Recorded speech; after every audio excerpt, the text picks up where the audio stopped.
महाप्रभु और परिचय अवतीर्ण हुए हमारे उद्धार करलें ताई बोलছে বড় অবতার ভাই কত অবতার দেখো পতিতে বিদায় হলো প্রেমের ভান্ডার আর কি হলো বড় অপূর্ব ভাই রে আমার গোরা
সামনে লীলা देखो राजा হয়ে কাঁধে করে বৈষ্ণবের ঝোলা देखो राजा কিন্তু সবসময় অহংকারে থাকে তাই না আমি রাজা সবাই আমার প্রজা কিন্তু মহাপ্রভু অবতারের ফলে দেখুন সেই রাজা অহংকার পরিত্যাগ করে আদৌ কিছু চাই না বলে মহাপ্রভু চরণে শরণ নিয়েছিলেন রাজা প্রতাপরুদ্র মহাপ্রভুর কৃপা পাওয়ার জন্য শ্রীমদ্ ভাগবতের শ্লোক মুখস্থ করে মহাপ্রভুকে শুনিয়েছিলেন রামানন্দ সুন্দরী অপ্সরা সমস্ত্রীকে পরিত্যাগ করে জমিদারিকে পরিত্যাগ করে আদৌ কিছু চাই না বলে তার চরণে শরণ নিয়েছিলেন এই যে অহংকারের মঞ্চ থেকে নেমে আসা চৈতন্য মহাপ্রভু আমাদেরকে শিখিয়েছেন আর কি হলো গৌরবতারের ফলে ও মায়েরা ও ঠাকুমা ঘুমিয়ে পড়েছে এখন চন্দ্রিকা হলো ওঠে হ্যাঁ এটা তোমাদের জন্য আছে মন দিয়ে শোনো গৌরাঙ্গ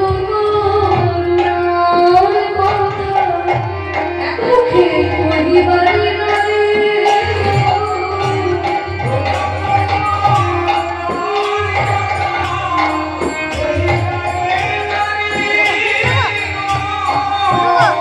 ওই দেখো সংকীর্তন মাঝে মাঝে তুলিল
নামে দুটি বাহু তুলে নৃত্য করেছিল, হরিনাম করেছিল।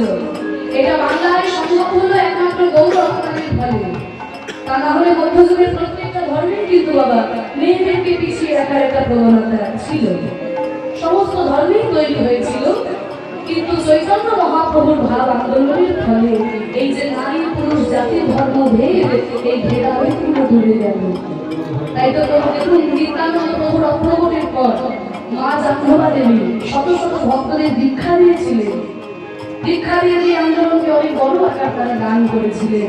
মহাপ্রভু বললেন, ওরে হরি নামে যে কোনো ভেদাভেদ নাই, হরের নাম হরের নাম হরের নামই কেবল কলো নাচতে দেয়া